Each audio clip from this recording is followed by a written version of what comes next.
What's going on, everybody? It's Jacob Brewitt, and you're listening to Coldblood Audio Productions. Welcome back to the channel. Today we're going to be looking at the brand new Joey Sturgis Tones Bass Forge Bone Crusher. Pretty cool name. This is a new bass amp sim that just came out, and I have a little demo video here, and we're going to go through and tweak some of the settings and see what kind of tones we can get. So without further ado, let's have a listen.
Alright, so we are in the Logic Pro project here, and I have the bass amp loaded up, the Bass Forge Bone Crusher. We're just going to kind of go through the interface real quick. I'll give you an idea of kind of what everything does. I was reading through the manual, so have a little bit more familiarity with what's what. So let's just go ahead and dive right in. Up here on the top left, you have a UI size. So you can change that depending on your display size and how big you would like the plugin to look. And then you have a menu here that has a live set feature and MIDI mappings. So if you were to be playing live and you wanted to switch between presets using a foot pedal or something like that, you can set that up here. You also have your presets here, and then you have an A and a B bank to switch between two presets quickly. A live mode here, and your MIDI mappings, as well as a help menu here. So jumping down into the plugin here, we have a DI match, and this essentially takes your incoming DI signal and allows you to select from many different bass profiles. And what it does is it matches the EQ curve of your bass to whatever profile you select by a percentage here in the spectral matching. You also have level matching and then an output gain here, as well as an active circuit, which if you're playing through a passive pickup bass and you like the sound of active pickups, you can activate this active circuit here and it will model an active pickup. And you can also capture your own bass using this capture source here, and that allows you to save a profile of your own bass. Moving back to the amp here, we have a noise gate, which is always great. Love to see that. You have your input gain, which you can calibrate using, as you can see, shift and double click, and then play the bass. This will automatically adjust the input volume. I like it where I had it here. So if you are trying to get an optimized input volume, that's a good way to do that. The Bone Crusher comes with two amps. This is the Bone Crusher amp, and you also have the Skull Crusher. So the Bone Crusher would be more of your modern, high gain, heavy amp, and then the Skull Crusher is kind of more of a vintage voiced, but it also can get pretty gnarly too. What you just heard was the Bone Crusher, so let's go ahead and flip it over to the Skull Crusher and have a listen.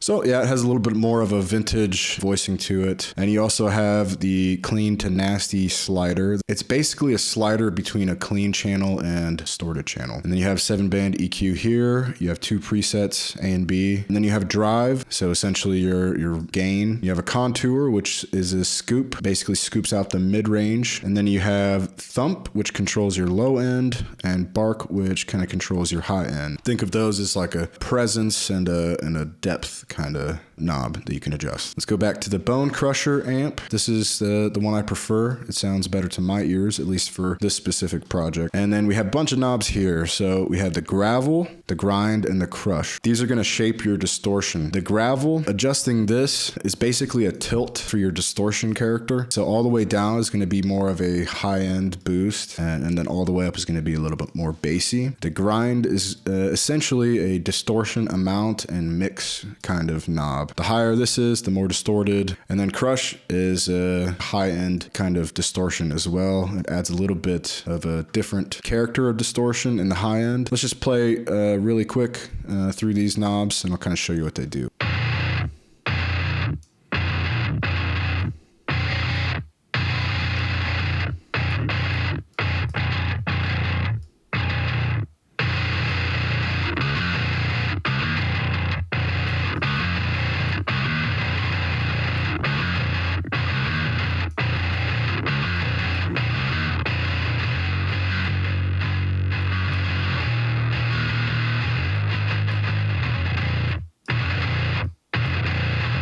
So as you can hear, they all kind of have their own little flavor. It's pretty cool to mess around with. You have a lot of variety there. And then you have a 4-band EQ here. You have sub, basically your sub low end, and then you have a low, mid, and high. These are pretty self-explanatory. And then you have the scoop in the middle. This is a very drastic difference. So I keep it in the extreme. It sounds pretty modern. Let's just play it, and then I'll flip through the different scoop settings. Subtle, off,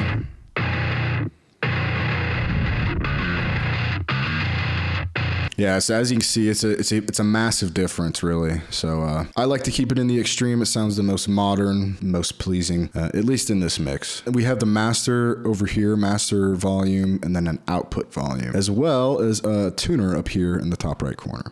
I should probably mention that beforehand. So the very first tab in the signal path is a tube preamp. Think of it as kind of like a tube screamer type overdrive. Pretty simple controls here. The blend obviously is like a mix knob. Era, think of that as kind of like a tone knob. The higher it goes, the more clarity and the more kind of pick attack and things like that you can get out of it. The lower you go, the darker the tone is. Level, obviously, output level, and then drive is kind of distortion amount. Let's just kind of flip it on and off and play with the settings a little bit.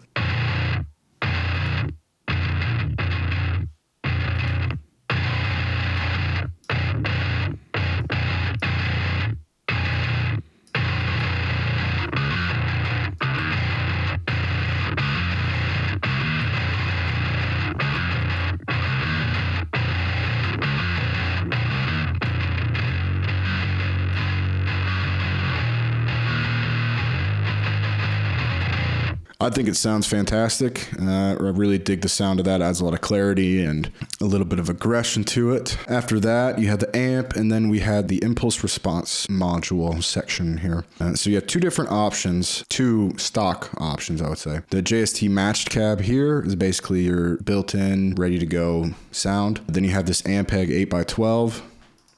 With 4 different microphone options you can choose from, as well as you can load your own impulse responses into it if you'd like. You have the option to run just one cab or dual cabs. This slider here adjusts the blend between the two. I'm just going to play the sound, and then we'll adjust all the way from the matched cab all the way down to the Ampeg. Then once we're there, we'll switch through some of the microphones so you get an idea of kind of what it sounds like. So let's start from where we were, about 70% of the matched cab, 30% of the Ampeg.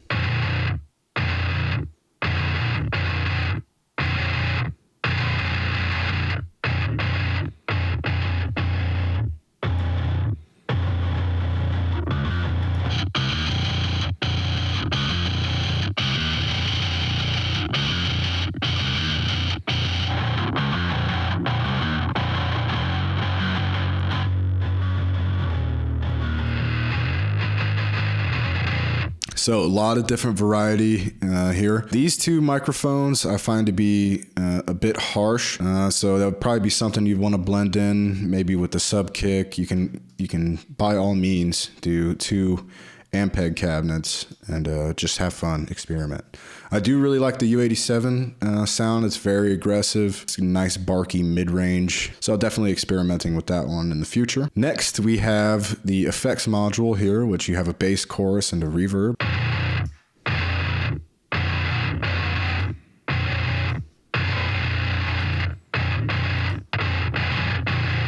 It's a chorus, and for some reason, I would like to mention, I do have the plugin and all of my subsequent plugins in stereo, but it seems that the output for these effects are mono, even though you can switch here between mono and stereo for the reverb. Let's just listen.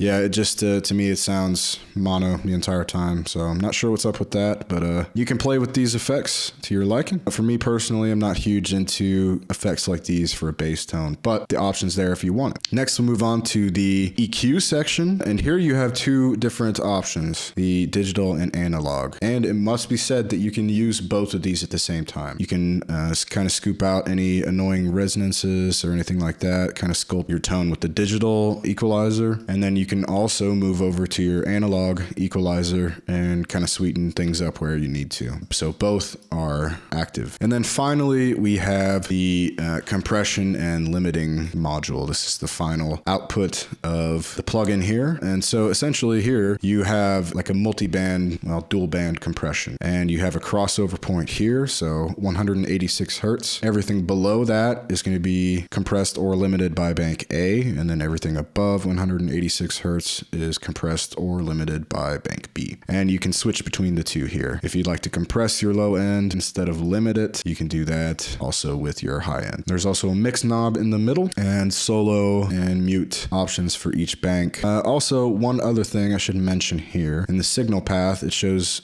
all these modules as well as this magic option, which reading the manual says that it's a type of resonance suppression. I don't notice too massive of a difference when engaging and disengaging it, but we can listen real quick. It's on right now.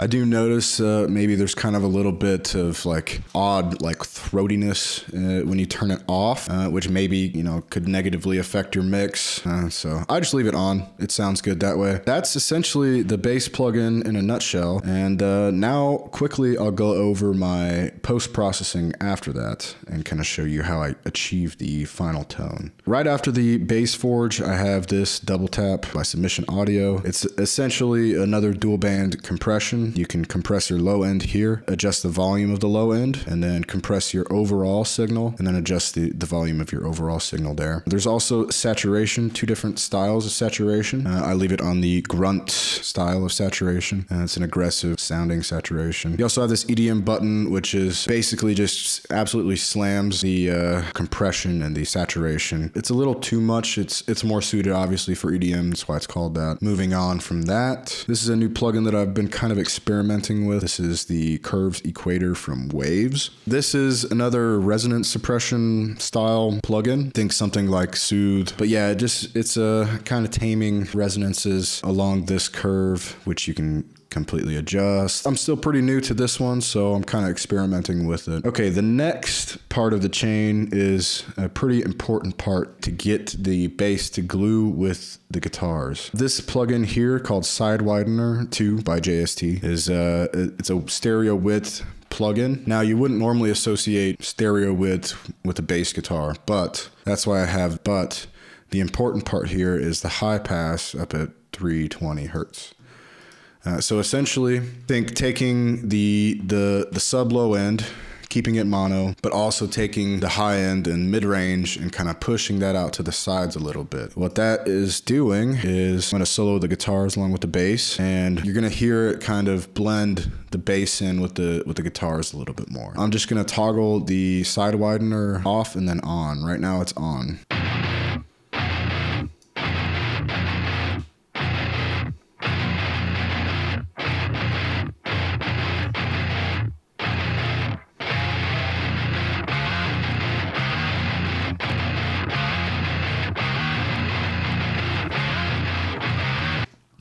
So especially if you're listening on headphones or stereo monitors, to me, that sounds incredible. It really kind of glues in that gnarl of the bass in with the distorted rhythm guitars. I've learned that trick on YouTube. I'll have to get back to you on who exactly showed me that. But moving on from that, after the mid-side EQ, we have this, it's another new Waves plugin called IDX. So this is basically just like a smart multi-band compressor along a lot of bands. So all these lines here are different bands of compression from what I understand. I'll have to do more research into this one. It's just another one that I'm experimenting with. It's not really doing a whole lot. I had to mix it 50%. After that is the Flatline 2, and this is just limiting the crap out of the bass, making it a solid chunk of audio. And I'm also automating the output on here. So when you hear in the playthrough video, the bass coming up and the guitars going down, I'm just automating the output in Flatline. And the final thing in the chain is compression, more compression. But this is side chained to the drums. Since the drums are a stereo instance of Contact, I have it in the low pass mode. So anything under 58, anything under 60 hertz is triggering the compression on the bass. So the kick drum, that's just allowing a little bit of room for the kick drum to come through. And I think it's only doing like 3 to 5 dB. Yeah, 3, maybe 4 dB of gain reduction. Yeah, man, that's it. That's my entire bass chain after the BONECRUSHING, the brand new plugin from JST. Yeah, definitely going to be using this in a lot of projects coming up. It sounds absolutely insane. And I just wanted to share it with you guys and give you guys my current channel strip for the bass, my current plugin loadout. Give you that little tip on the stereo widening. That was pretty cool. So hope you guys enjoyed this. And yeah, thanks for watching. All right, well, I hope you guys enjoyed that. I'm definitely going to be using this bass amp for a lot of my upcoming projects. It sounds absolutely huge. Appreciate you guys sticking around and watching until the end of this video. If you did like it, subscribe, leave a thumbs up, and all that good stuff, and stay tuned for more. I have a couple ideas for some new videos on the way, so yeah, feel free to leave a comment and let me know what you thought of the bass amp, and I'll see you guys in the next one. Peace.